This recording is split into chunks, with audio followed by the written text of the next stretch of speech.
Hitler ने लिखा है कि उसका जन्म एक ऐसे कस्बे में हुआ जो जर्मनी और ऑस्ट्रिया की सीमा पर था, और उसे पूरा यकीन था कि यह कोई इत्तेफाक नहीं बल्कि एक मिशन था। उसका मानना था कि जर्मनी और ऑस्ट्रिया एक ही खून है और इन्हें फिर से एक होना चाहिए। उसकी यह सोच आगे चलकर उस पूरे जर्मन यूनिटी मिशन की नींव बनी। पिता की छाया, मां की ममता। हिटलर के पिता एक बेहद अनुशासन प्रिय सरकारी अफसर थे कस्टम डिपार्टमेंट में, और मां एक साधारण गृहिणी पर बहुत स्नेही। हिटलर को ब्रानो की बहुत यादें नहीं थीं, क्योंकि उनके पिता का जल्दी ही पसाव में ट्रांसफर हो गया था। उसका परिवार संघर्ष करता रहा। दादा एक गरीब किसान थे और पिता ने बहुत मेहनत से सरकारी नौकरी हासिल की थी। उनका सपना था कि उनका बेटा भी एक सिविल सर्वेंट बने, एक अफसर ठीक उनके जैसा। बचपन का विद्रोह जब सपना बना जिद्द, लेकिन छोटा हिटलर अलग था। वो हर उस रास्ते से भागता जो उसके पिता ने तय किया था।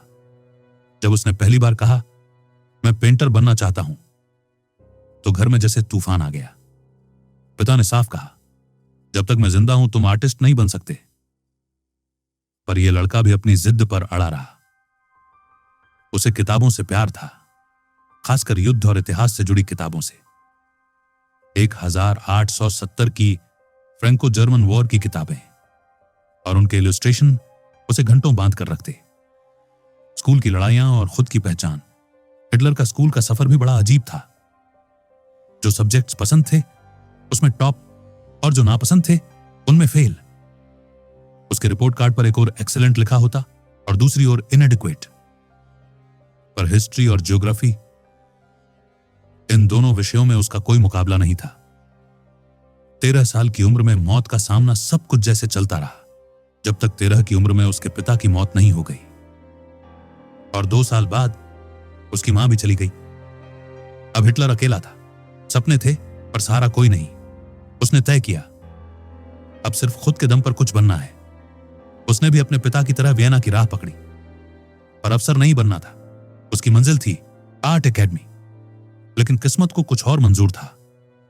हिटलर ने आर्ट स्कूल में दाखिला लेने की कोशिश की, पर बुरी तरह रिजेक्ट हो गया। और यही वो मोड़ था जहां से उसका जीवन एक काली दिशा में मुड़ने लगा। भाग 2। वियना के संघर्षपूर्ण साल, जब सपने टूटे और नफरत ने जन्म लिया। वो दिन मुझे आज भी याद है, जब मैंने वियना की फाइन आर्ट्स एकेडमी में दाखिले के लिए परीक्षा दी थी। मैंने सोचा था मेरी कला सबसे अलग है, सबसे बेहतर। लेकिन जब रिजल्ट आया तो जैसे जमीन खिसक गई। मैं बुरी तरह रिजेक्ट हुआ था। मेरे सारे सपने एक झटके में बिखर गए। भूख इतनी थी कि 2 वक्त की रोटी के लिए मुझे छोटी मोटी पेंटिंग्स और मजदूरी करनी पड़ी। बुझते सपनों के बीच जलता जुनून, दिन में काम और रातों में किताबें। कई बार खाना छोड़कर भी किताबें खरीदता था, क्योंकि ज्ञान मेरा असली खजाना बन चुका था। किताबें अब मेरी दुनिया थीं, पर इस दुनिया में 2 चेहरे थे जिन्होंने मेरे भीतर सवाल और फिर धीरे धीरे नफरत को जन्म दिया। यहूदी और मार्क्सिस्ट। वियना की गलियों में, ड्रामों में, थिएटरों में, हर जगह ये लोग मुझे दिखते। और जितना मैं इन्हें देखता उतना ही एक बेचैनी और गुस्सा मेरे अंदर बढ़ता।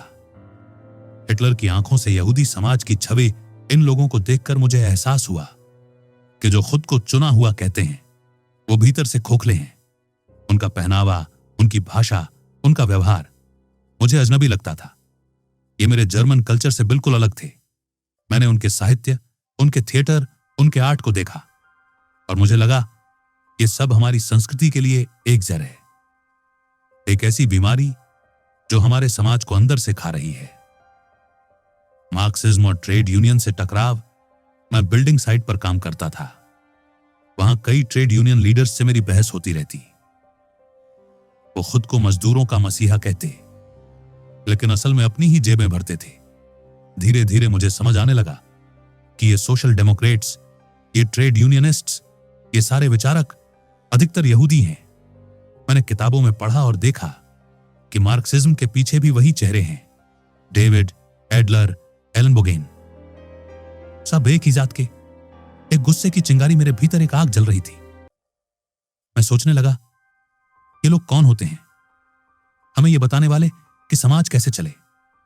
हम जर्मन, जो विश्वगुरु बनने की ताकत रखते हैं, जो संस्कृति और नेतृत्व का प्रतीक है, उन्हें कोई बाहरी विचारधारा भला कैसे तोड़ सकती है। मैं इस बात पर विश्वास करता हूं कि दुनिया को नेतृत्व करने वाले पैदा होते हैं। हर किसी की एक जगह होती है और उसे तोड़ना इंसानियत के लिए सबसे बड़ा खतरा है। मार्क्सिज्म मुझे अब एक जहरीली योजना लगने लगी थी, एक ऐसी चाल जिससे यहूदी लोग पूरी दुनिया को अपने हिसाब से चलाना चाहते थे। मैं भगवान की मर्जी पूरी कर रहा हूं। मेरे लिए यह अब कोई पर्सनल लड़ाई नहीं रही थी। मुझे लगने लगा था कि मैं एक मकसद के लिए जी रहा हूं, कि मेरे जैसे लोग ही हैं जो अपने समाज को, अपने खून को, अपने कल्चर को इन बाहरी बीमारियों से बचा सकते हैं। 1912 जब वियना छूटा और म्यूनिख ने पुकारा, जब मैं वियना की गलियों में थक चुका था, मैं म्यूनिख चला आया और मानो मेरी रूह को एक नई हवा मिल गई हो। म्यूनिख जर्मन आर्ट और शक्ति का शहर। यहां की गलियां, यहां के लोग, यहां की भाषा, सब कुछ मुझे अपने घर जैसा लगा। बवेरिया से आए लोगों के बीच मुझे अपना अतीत फिर से महसूस हुआ।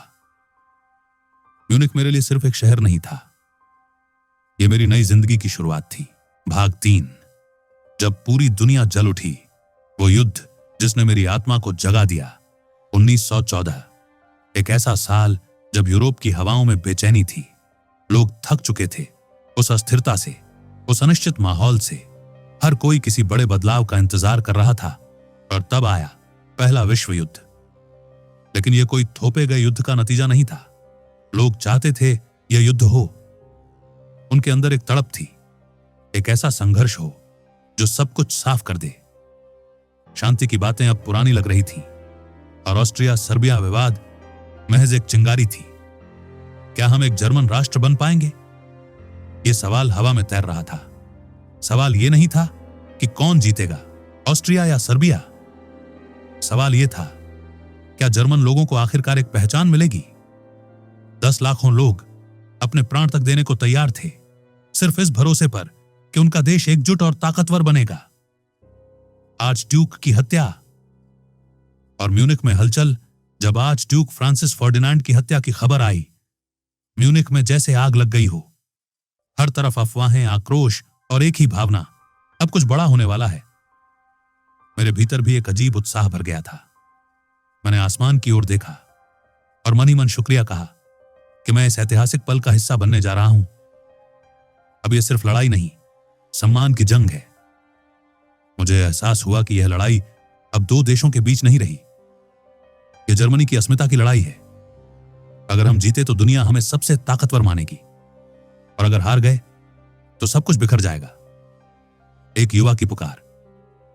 देश के लिए कुछ करने की ललक में चुप नहीं बैठ सकता था। मैंने सीधे हिज मैजेस्टी को पत्र लिखा कि मुझे बवेरियन आर्मी में शामिल होने की अनुमति दी जाए। जब जवाब आया तो मेरे हाथ कांप रहे थे।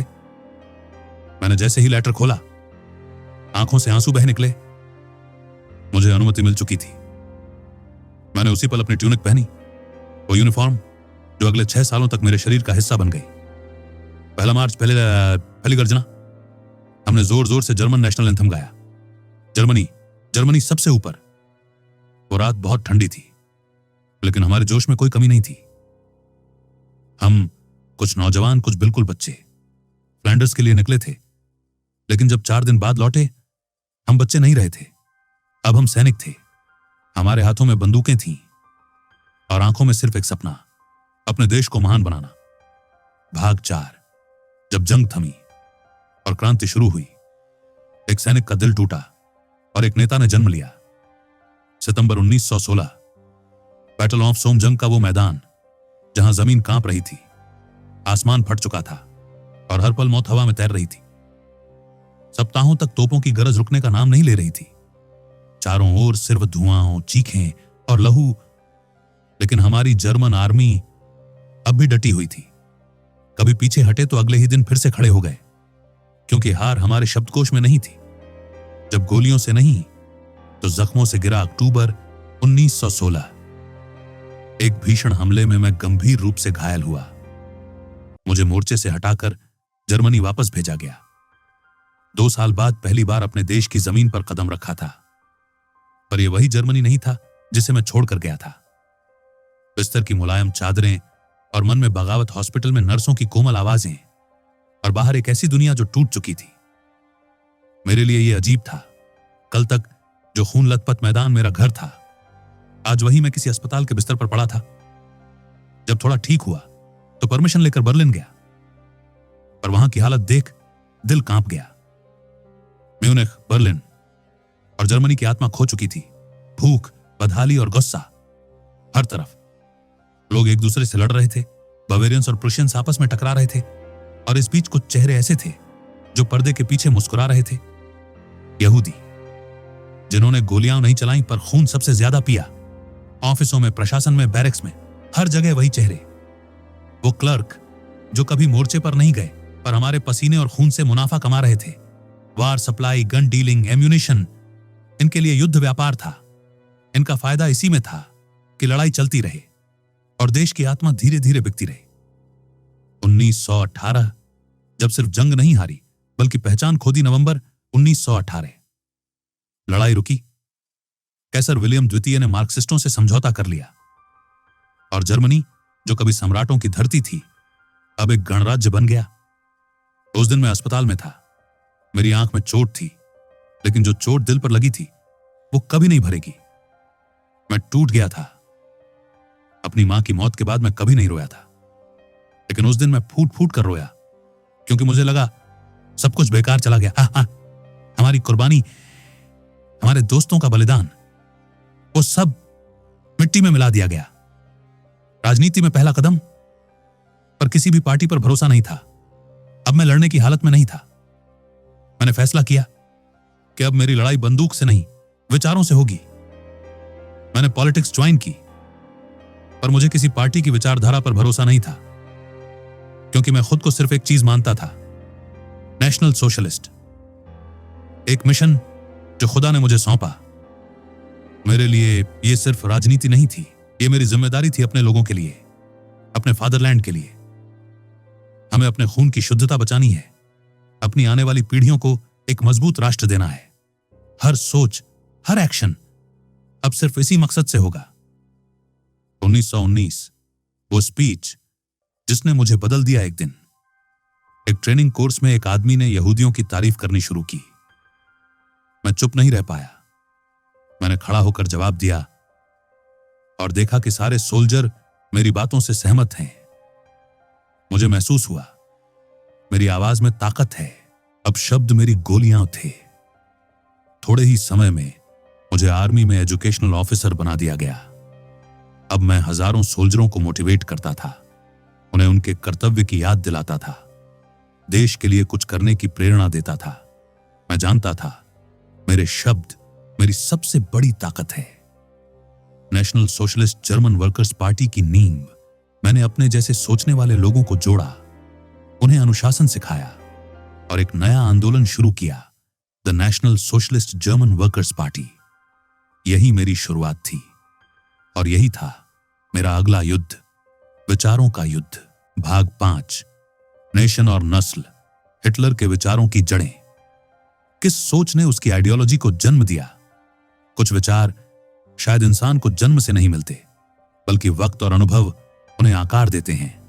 हिटलर की सोच भी कुछ ऐसी ही थी, प्रकृति के नियम और इंसान की दुनिया।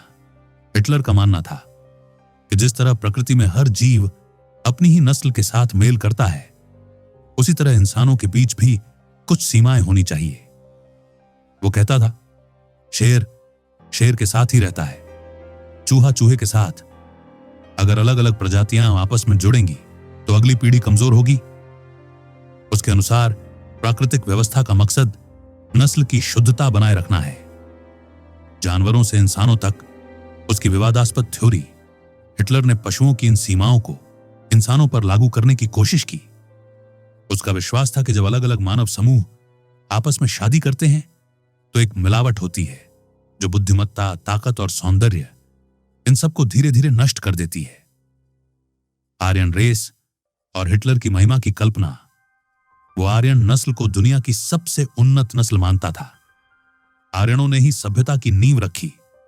उनके बिना न विज्ञान होता, न तकनीक, न संस्कृति। उसके विचार में दुनिया के बाकी लोग कुछ बस पालन करता है और कुछ विनाशक। लेकिन आर्यन, वो थे निर्माता संस्कृति, विकास और मानवता के। लैटिन अमेरिका बनाम नॉर्थ अमेरिका, एक नस्लीय तुलना। हिटलर का मानना था कि उत्तर अमेरिका शक्तिशाली बना क्योंकि वहां नस्लीय शुद्धता बनी रही, जबकि लैटिन अमेरिका पीछे रह गया क्योंकि वहां नस्लों का मिश्रण हुआ। जहां भी मिलावट हुई वहां संस्कृति नष्ट हो गई, और जहां नस्ल शुद्ध रही वहां प्रगति हुई। आलोचना या समझ, इस अध्याय को पढ़ते समय हमें यह याद रखना चाहिए, यह हिटलर की निजी राय थी जो नस्लीय सोच पर आधारित थी। आज की दुनिया इन विचारों को नकारती है और मानती है कि विविधता, सहयोग और समानता ही प्रगति की असली कुंजी है। लेकिन फिर भी एक डॉक्यूमेंट्री के तौर पर यह समझना जरूरी है कि उस समय के समाज में यह सोच कैसे बनी और इसका क्या प्रभाव पड़ा। भाग 6, आपातकालीन रक्षा का अधिकार और अंत का विचार, the right of emergency defence. सन 1918 और फिर 22, जर्मनी एक बार फिर इतिहास के उसी मोड़ पर खड़ा था जहां सिस्टम के अंदर बैठे कुछ लोग क्रांति की जगह समझौते का रास्ता चुन रहे थे। हिटलर मानता था कि 1918 की हार सिर्फ बाहरी दुश्मनों से नहीं हुई, बल्कि अंदर से हुई। हमने दुश्मन को नहीं, गद्दारों को जगह दी थी। उसके शब्दों में, मार्क्सवादी विचारधारा और यहूदी नेतृत्व ने जर्मनी के अंदर ऐसी कमजोरियां पैदा की जिन्होंने पूरे राष्ट्र की नींव हिला दी। 1923 का विद्रोह, हिटलर और उसकी party national socialist German workers party ने यह तय किया कि अब वक्त आ गया है जर्मनी को फिर से खड़ा करने का। सिर्फ भाषणों से देश नहीं बचते, जरूरत होती है एक्शन की। लेकिन जब नवंबर 1923 में उनकी पार्टी को बैन कर दिया गया तो ऐसा लगा कि ये आवाजें हमेशा के लिए शांत हो जाएंगी। लेकिन सिर्फ विचारों को कुचला जा सकता है, सोच को नहीं। एक चेतावनी और एक इरादा। 1926 में जब हिटलर ने यह किताब खत्म की तो उसका दावा था, हमारी पार्टी पहले से ज्यादा मजबूत है। हमारी रेस, हमारी पर्सनैलिटी और हमारी विल, यही हमारी शक्ति है। जर्मनी, जर्मनी सबसे ऊपर। यह नारा केवल शब्द नहीं था, बल्कि एक लक्ष्य बन गया था। कंक्लूजन। अब आप सोचिए, आपने अब तक जाना कि हिटलर कैसे सोचता था, कैसे वो खुद को एक मसीहा मानता था, और कैसे उसने अपने दर्द और भ्रम को एक खतरनाक विचारधारा में बदल दिया। उसकी सोच एकता नहीं लाती थी, वो जाति, धर्म और रेस के नाम पर लोगों को बांटती थी। लेकिन आज हम एक दूसरे से जुड़े हैं। इंटरनेट, टेक्नोलॉजी और इंसानियत ने दुनिया को एक गांव बना दिया है। हम सब अलग दिख सकते हैं, अलग बोल सकते हैं, लेकिन अंदर से हम सब इंसान हैं। हम सभी अपने परिवार से प्यार करते हैं। हम सभी चाहते हैं कि हमारे सपने पूरे हों। हम सभी चाहते हैं कि हमें इज्जत और अमन मिले। तो अब सवाल आपसे है, आप क्या चुनना चाहेंगे? नफरत या समझदारी? गुस्सा या करुणा? बंद सोच या खुला दिल? मैं कैंप में आपको एक सोच दिखेगी, लेकिन आपकी जिंदगी में कौन सी सोच जगह बनाएगी, यह आप तय करेंगे। बुक ब्लिंक पर हम सिर्फ कहानियां नहीं सुनाते, हम आपको सोचने का एक नया नजरिया देते हैं। अगर आपको यह वीडियो पसंद आया तो इसे जरूर शेयर कीजिए। अगली कहानी में फिर मिलेंगे, एक नई सोच, एक नया सवाल लेकर। To be continued in your mind.